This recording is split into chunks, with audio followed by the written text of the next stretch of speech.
So when you have players, especially when you have players that want to play the game from the inner city, that's not from a structured household, they can feel if somebody cares about them. They can feel that passion from them. So it's more like baseball is a platform, but there's no development.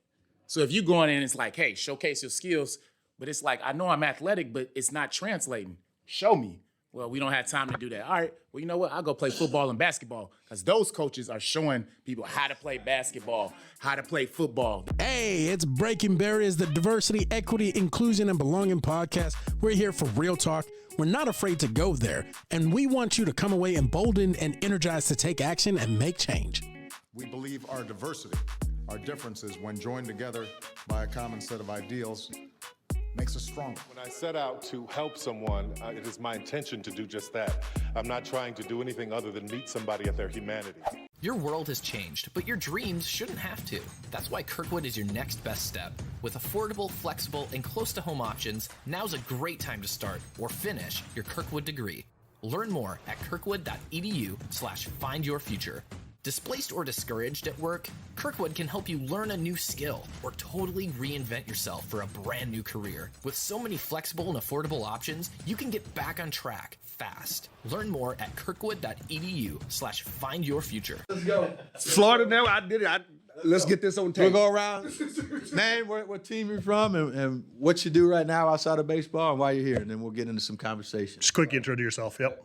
Okay. If we did bios, we'd be here for another hour. I got you. All right. Preston Wilson played 10 seasons, 9+ years in the major leagues, bumped around, won the World Series in 2006 with the Cardinals, All-Star in 2003. Ray Burris, played 15 years in the big leagues. This is my 51st year in professional baseball. And right now I participate in developing young men and women and being the best they can be. Michael Tucker played 13 years in the big leagues. Did not win a World Series, Preston. Yeah, I think y'all beat us that year. Yeah, he is. Yeah, he is. We let them win. Helping young kids all over doing camps, clinics, doing lessons.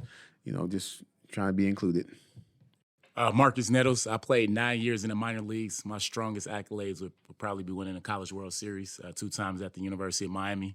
And I'm currently a state trooper here in Illinois. And I run the Marcus Nettles Project, which is a foundation that helps the community, youth, and police. Very good. Well, let's start off there, actually, because I stalked a few of y'all. But black man, baseball, law enforcement. Let's just be honest, you don't see a lot of us in those positions. So talk to me about your work and how baseball has helped you inside and outside of work and how that applies to the kids that you help. Well, I was talking earlier to Marlon about this. I've seen the structure of baseball and the state police is a very similar format as far as minorities being involved. State police is about 7% black. Baseball, those numbers are very similar. And it's just interesting navigating and doing some of the things that I do to help the community. And one of the main things, I want to do is, or I do, as far as being a police, is stand in the community that I grew up in, and being that extra police officer. I say it's the extra black person that's in the community, because there's not a lot of us that don't want to do the job. But I'm from a family full of law enforcement, so I feel like I know how to navigate it better, and I understand both sides. So, you mentioned the numbers. We talked about this in the last group too, is how do we get, we know there's always the verbal push, we want to get more black players, right? How do we actually get it to happen though? Because we've had that verbal push now for a while, right? And at one point, when I was a young kid, the numbers weren't the same. And we've seen more Latin America players and a transition there. But how do we get past just the words, we're going to do it, to where we actually are doing it? I'll make it long story short. The answer is money. And I'm going to take you on a little time travel. The numbers have changed over the years, and there's a lot of factors.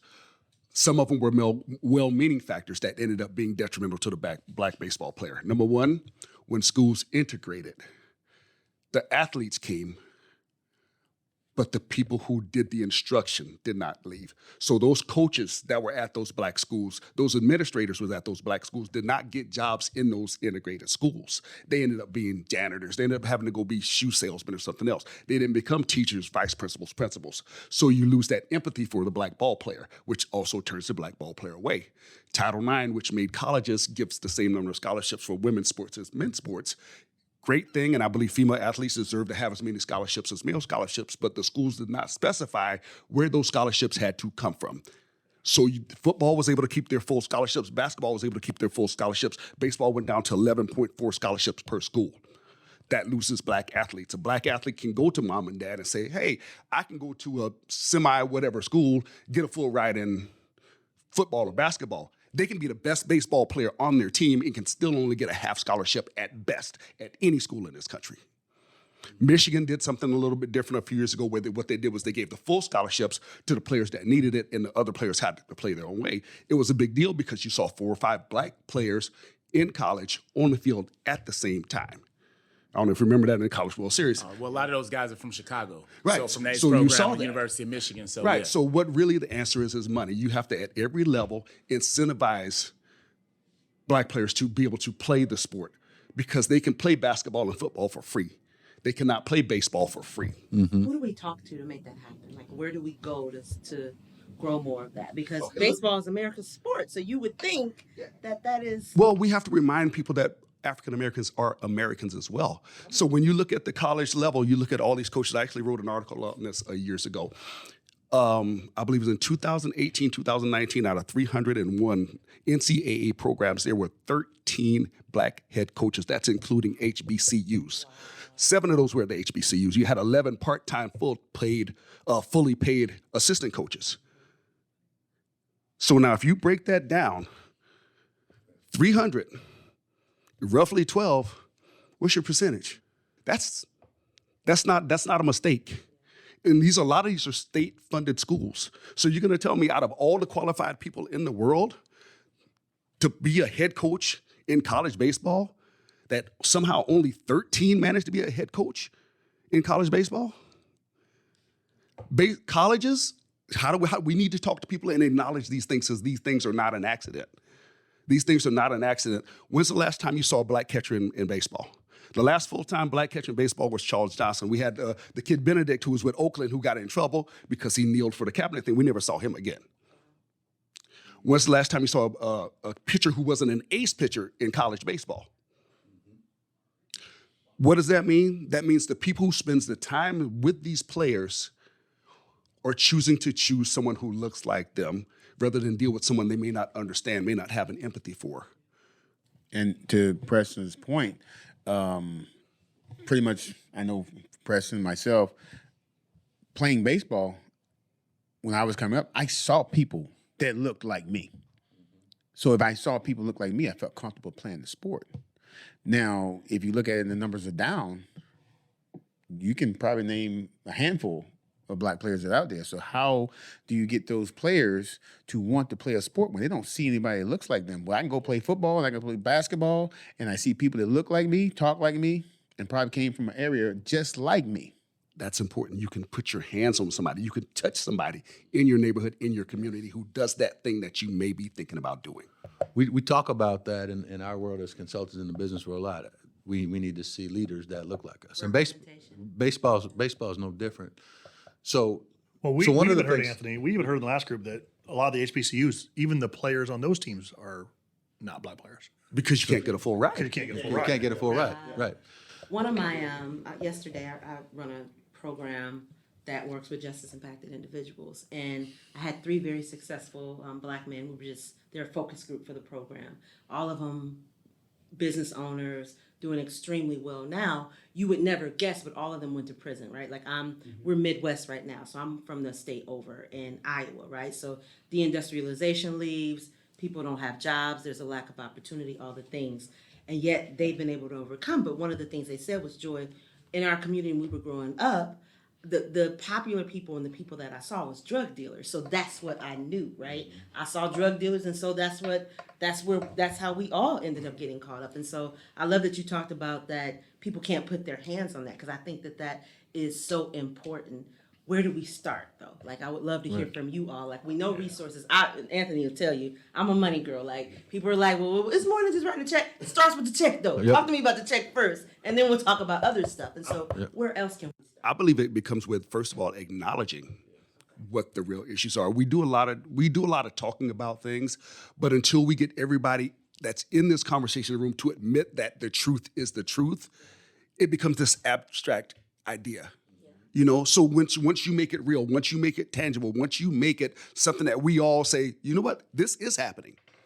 You know, just like when's the last time you saw a black catcher in college? The head coach in college spends the most time with the catcher. Mm-hmm. So that's the person he's got to communicate. That's the person that he trusts to put down the signals when he's calling that game. So we have to acknowledge that these things are real. So I think first it comes with acknowledgement. And then we have to go out and find the places that people who actually care, not just lip service, people who are willing to put their time as well as their money into making this ideal of baseball having all the best athletes available to it to become the best sport it can possibly be. So we've talked to some other players, and so the conversation with the other group, very, very important. It's the money, right? And the feedback is we don't have seats at the table. So we're not in positions of decision-making powers as black men or Latino men. We're not at the table. And so my question is, how do we get to the table to be able to make those decisions? It takes the right heart, in my opinion. Mm-hmm. If you don't have the right heart at the table, the right heart is not going to invite the other heart that needs to be there. Yeah. If you got a bad heart, he don't want a good heart, in my opinion. Now, Preston alluded to something a few minutes ago, as well as you guys. When I came along in the 70s, every major league club, and there was only 24, you had 6 to 7 black athletes on every club. How many do you have today? Yep. One, maybe two. Yep. One at most, if you're lucky. If you're lucky, right. Yeah. Well, I'll say if you're recruiting well and doing what you should do. One if you're lucky. So where has the disconnect began? That's what I was going to ask. Comfort, trust, and believability, in my opinion. Like if I'm approaching him, I don't have no problem approaching him, but maybe he has a problem approaching me. I'm a human being. My color is different, but I'm a human being. What would make me unapproachable? Does that make sense? Absolutely. So Absolutely. I think acknowledgement and then getting to the table with the right hearts that want to do something.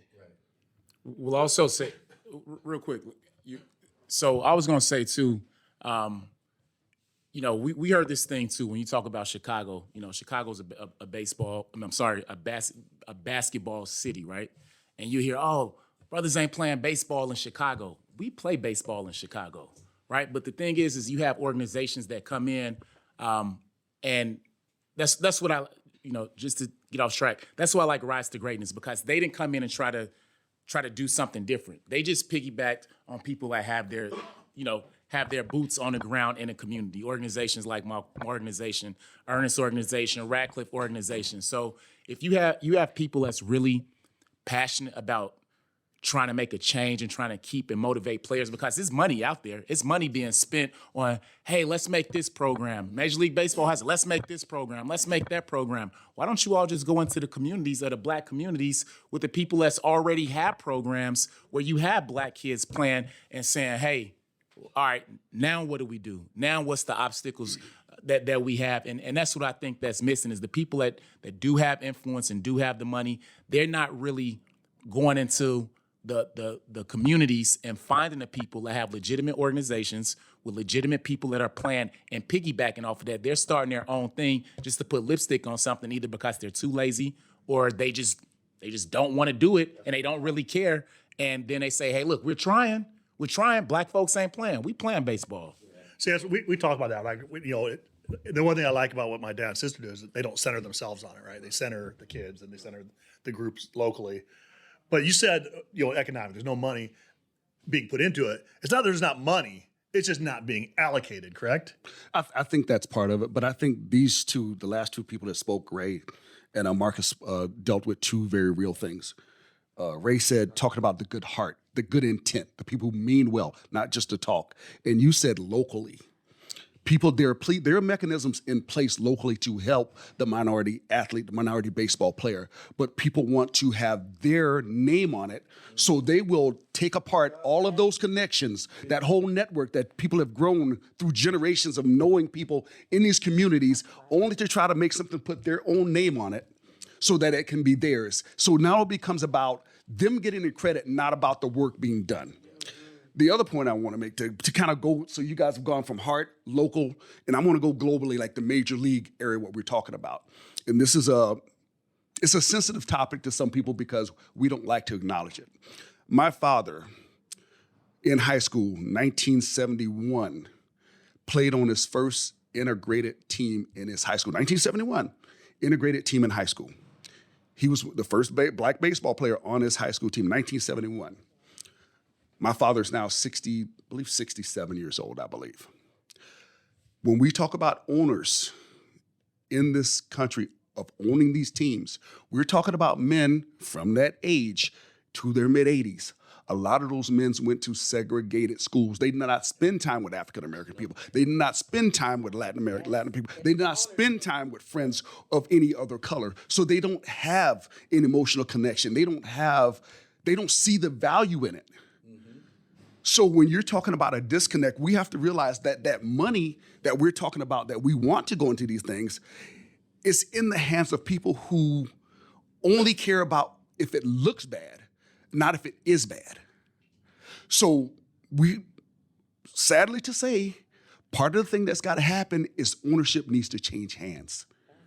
That's gonna be my so once ownership changes hands, now that money can actually go, because now the heart will be there. Now the people who honor those local connections will be there.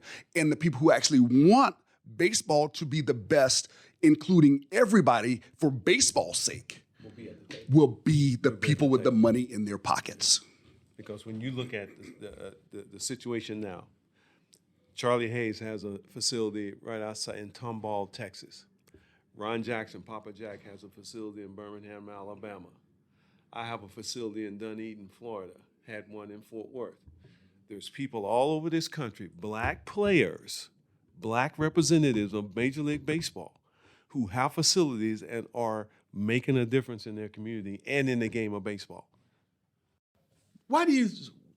It's systemic. So let's just say that. But one of the things that we were talking about with the last session is that all 32 teams have academies in the Dominican Republic, and they're pumping a ton of money in the Dominican Republic. And the question was, to your point, is why don't they do that in urban communities here? Why do you think that is? Because it's cheap. It's cheaper to do it overseas than it is here? I don't know the answer. Another article I wrote an article, and it ended up in a small newspaper in Palm Beach, Florida. There was a year where the first pick got $10 million. I think the next pick got like $6.4 million, $16 million. Each team at that point could build an academy and house 80 to 100 players for $8 million. So instead of taking a chance on 2 players because they were subjected to the amateur draft, you can go to Dominican and get these kids at 15, 16 years, what, 16 now? 16 years old, and filter through 80 to 100 of them in 2 separate academies, and you're going to hit one Vladimir Guerrero. You're going to hit one Pedro Vera. You're going to hit a Manny Ramirez. Out of those 100 players, you're going to hit one Francisco Lindor.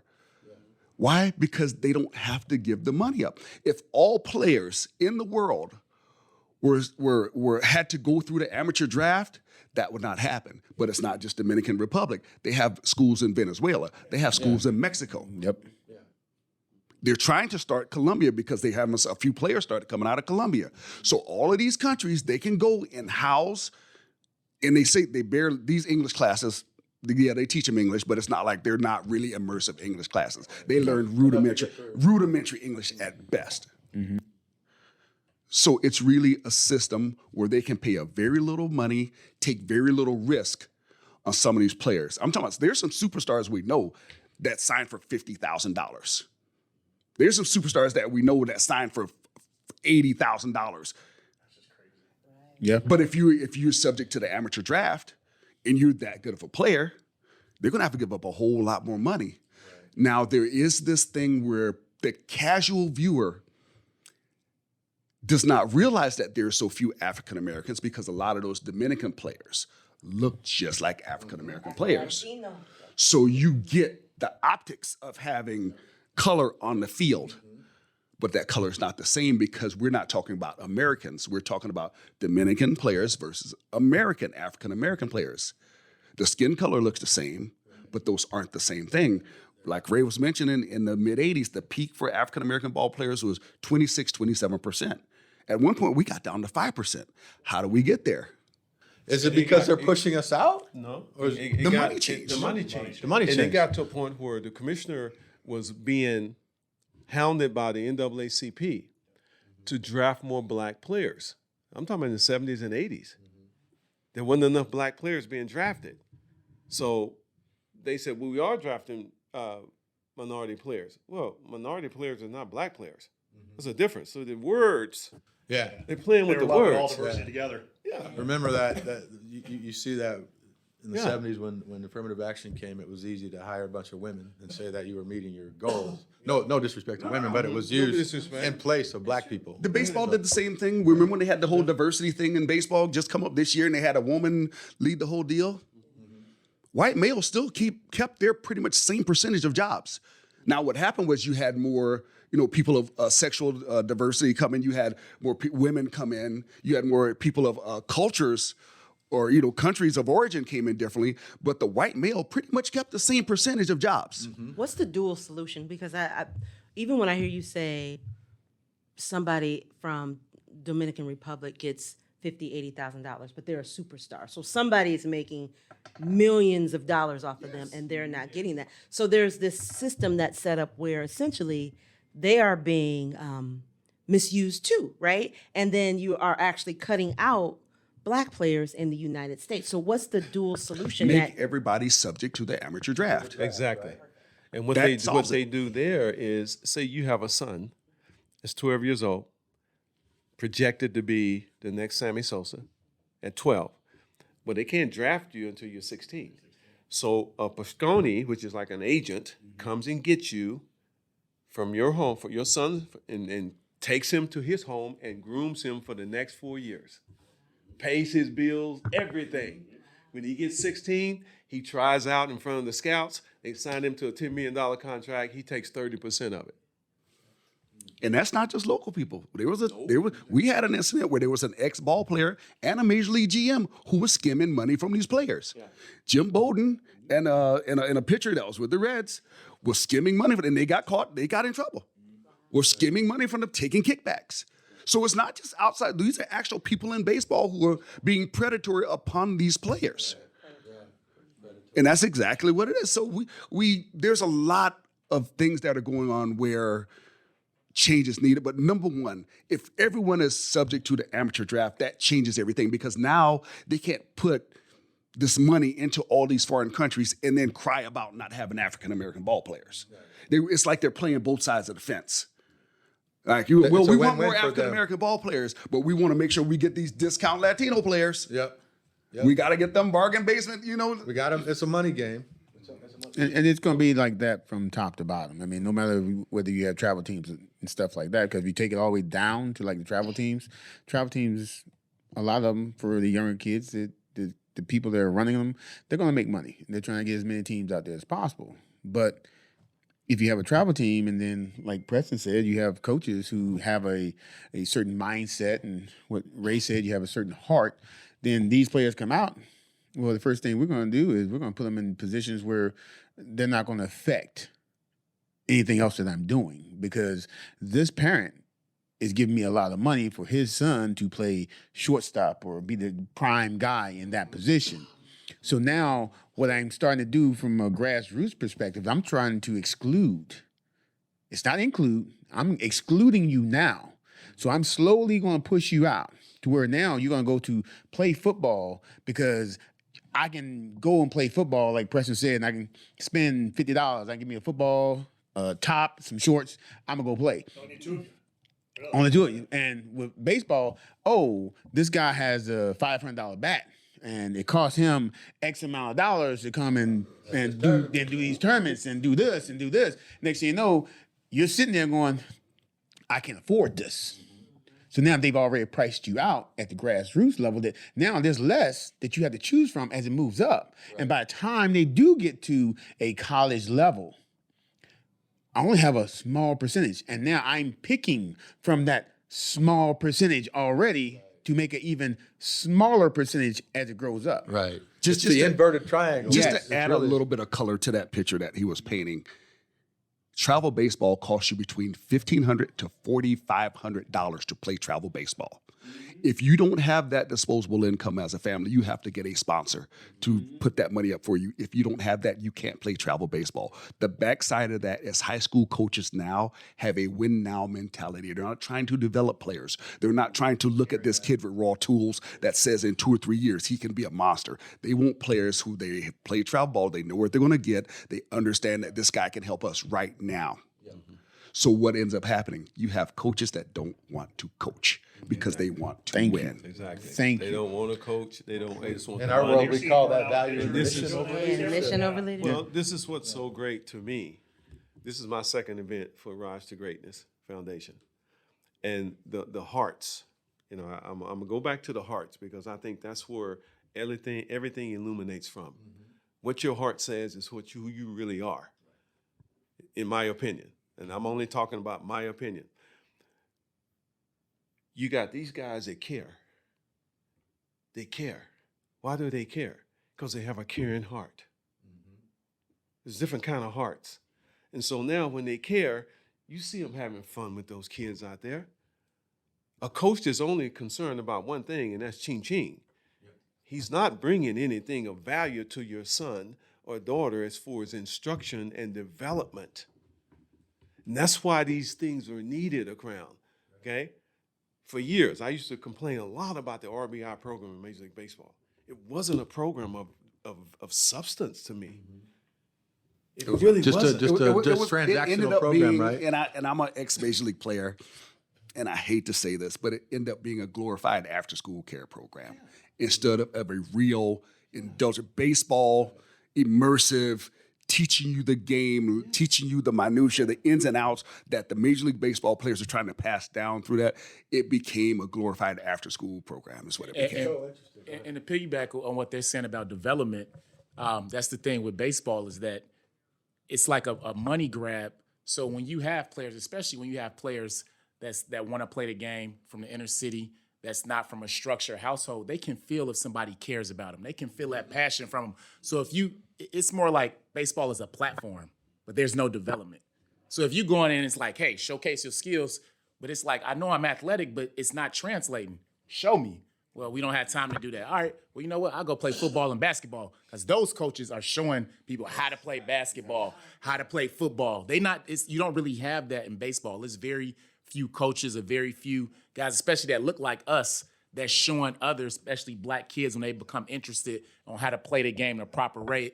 It's more like get out there, and it's a lot of failure in baseball. You fail, all right. One of the most failed sports there is, right? Yep. So you got to have somebody to comfort you, to develop you. But going back to what you said, Preston, like you said, it's just more, baseball is a platform. It's just a platform, not a developmental process. That's what it seems like it's turning into. Well, we talked about the RBI program some in the last group too, and it seems to me like it's one of those things like Major League Baseball had a great intent, but their impact on it was. Yeah, the intent was there, but the substance and how they were going forward with it may have gotten translated or lost somewhere in the process. I don't know what the original intent was. I wasn't there when it was formulated. I just know I was part of it as a player, as a coach, in the camps that they were having. And I'm looking at this and I'm like, this feels transactional. What are they teaching? We have to understand that it's all a relationship. It's all a relationship. So if I tell you, I love you, we gonna be together. But if I don't do anything on a daily, weekly, monthly basis to execute that and show you that love, what do I have? I have an empty promise. And that's what RBI became. It became a bunch of words without actions that actually followed toward to execute what it was meant to be. I don't love it, but I love it because it validates the passion for the work that we do. We talk a lot about in business, in the business world, and baseball's a business, we talk a lot about valuing the mission over leadership. You can't have leadership without a heart. But I can do a spreadsheet all day long, and I can do analytics in baseball all day long. So I really appreciate you all are collectively saying what you said, and it's about the heart and the relationships. So when you make it a business, what's the business about? It's always about people. It should always be about It should be about people, but what is business? money. Thank you very much. Thank you. So at the end of the day, we still talking about money. We talked about everything else. We talked about the heart, but the heart has to come down to business. So at any business, they're gonna say, I need to make money. So when you have people who are in the position to make money, and I can make money off of something, why do I want to put something into somebody and give them the heart when I'm trying to get dollars in my pocket? Yeah, but it's a manage, and I used to always say, and you're so right, and maybe you all can speak about why Rise to Greatness is so important to you and what Jerry does, because it's easy as a CEO, I want to spend $1 and make $2, but can I spend $1 and make $1.90? Well, I'm here, and I'm gonna tell you this. I'm here because of Marcus Nettles. I was a Marlins player, and we went to University of Miami, and he was a player there, and I got to meet him there as a young kid. And being a major league player coming to college, you could tell that they're like, man, because we were where they were trying to get. But I see the work you're doing right now, Marcus. I couldn't be more proud of you. I couldn't be more proud of you because I saw where you were. I knew what you were trying to do. I saw you persevere. I kept tabs on you every now and then, all the kids, Love it. But to see what you're doing now, I want to hear from your mouth. How can the people in your area help you accomplish what you're trying to do? So as far as the people in my help me accomplish what I want to do, I mean, to continue to support my efforts of what I'm trying to do. So my main goal with the Marcus Nettles Project is I want to get Black kids access to resources, because I know I have a lot of resources from playing at the University of Miami, being around the people that I've been around, and then being in the environment I'm in now with law enforcement. So that's my main thing, is to get the Black kids that's playing baseball, is to not only have a chance to interact with people that look like me and let them know that they can play baseball, but if they don't make it in baseball, there's also other things that they can do to help change their environment. And I think it's very important for that to happen.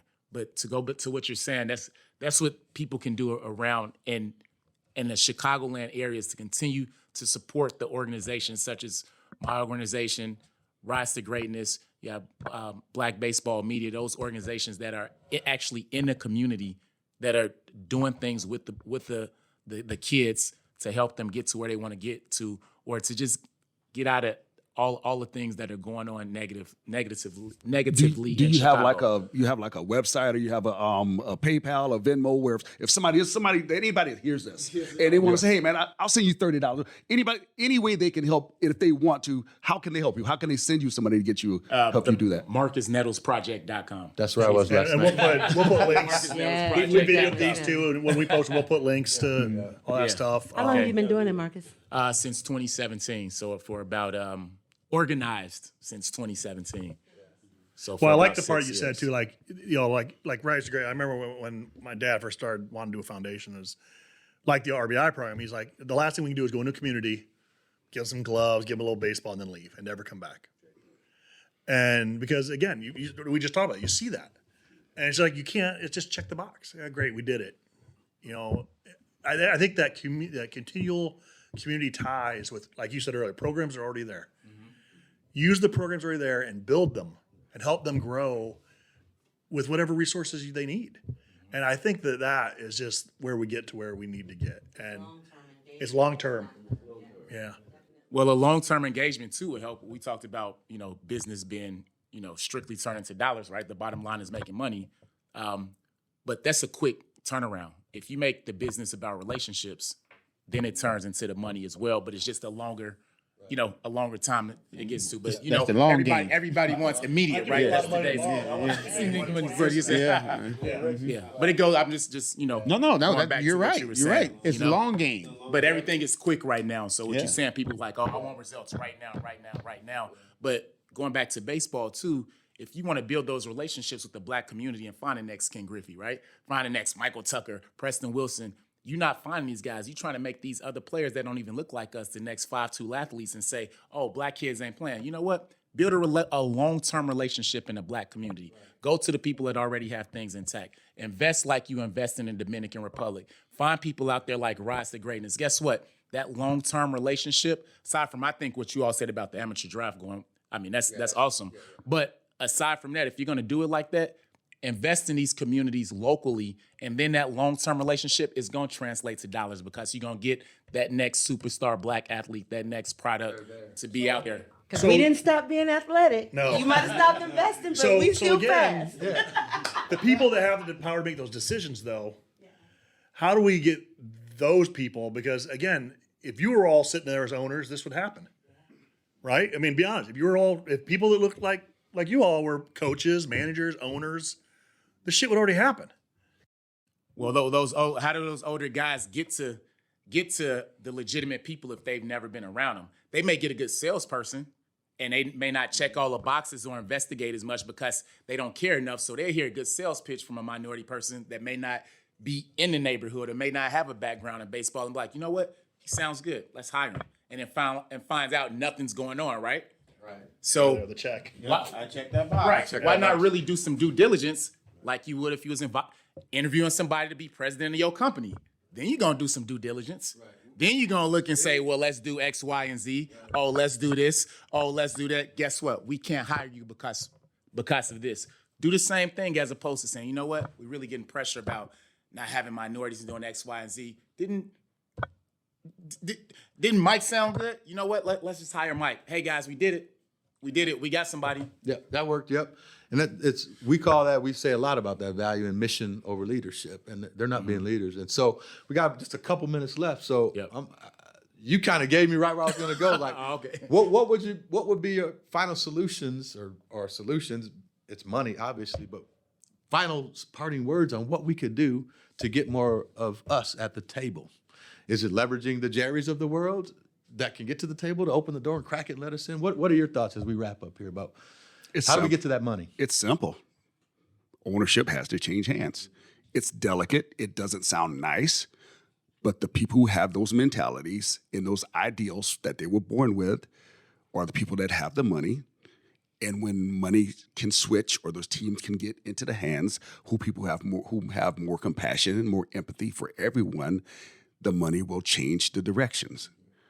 So it may sound insensitive. It's factual. The fact is the people who own the teams right now don't care sometimes. They really don't care. How would you know? Because the money's not going there. It's really that pudding, right? It's really that simple. If you want to know someone's priorities, look at their billing statements. Yeah. Where you put your money is what matters the most to you. So I know it's indelicate and I know it sounds harsh, but is it just a waiting game, or how do we force it more faster? Is there a way to force it? You can't force it. You know how many people have tried to force it? I know. It's already been that's been going on. Well, and bottom line, the generation coming up, they care about people having heart more, right? Like they're not as built on, like you had all these people that would take less money to be able to work from home and have more time off. That is changing. So literally what owners need to understand is if I have an option to work for Joe Schmo who only cares about money and bottom line, and you now have a company and I feel like you care about people and you care about me and developing me. Remember we had Robert Smith on, my mentor? Mm-hmm. He came from Dallas, Texas to Iowa, which had never heard of it because he went to work for the man. And I think they need to understand that too. I want to work for the person that sees me, not sees a dollar sign. Yeah, but you're only going to have that when you have people of like ideals working together. And I'm not going to hire you if you're not thinking like I think. I'm only going to hire the person who thinks like I think. Why am I going to bring you in and you are contradicting what I'm trying to go against? So it's like what we're talking about. The money will change when the mentality changes. Yes. And I will say this on a very basic level. When we talk about, African Americans in this country, the civil rights movement did not really gain any ground as far as real momentum until those kids from Berkeley started caring. And you started seeing dogs getting sicked on them when the Freedom Riders got killed on that bus. That's when the sentiment started caring, because no oppressed people has ever stopped themselves from being oppressed. So when you talk about African-American people in baseball who want to get being more included, you had to have someone else on the other side say, this is wrong and we need to change it.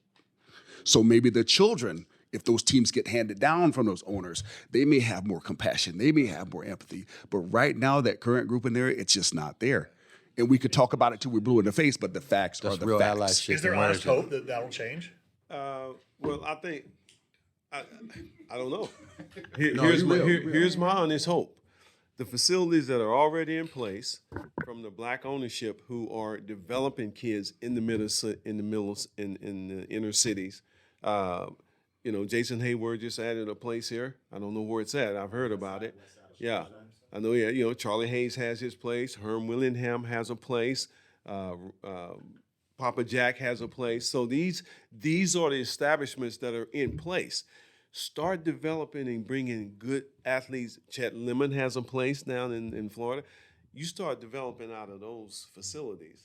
Then all of a sudden, everybody wants to jump on the bandwagon. Yeah. Well, I want to thank you all. Thank you all for your time. I know we're about wrapped up here. Appreciate the work. I want to give a special shout out to our presenting sponsor, Kirkwood Community College, and definitely our silver sponsor, Rise to Greatness, for making this happen.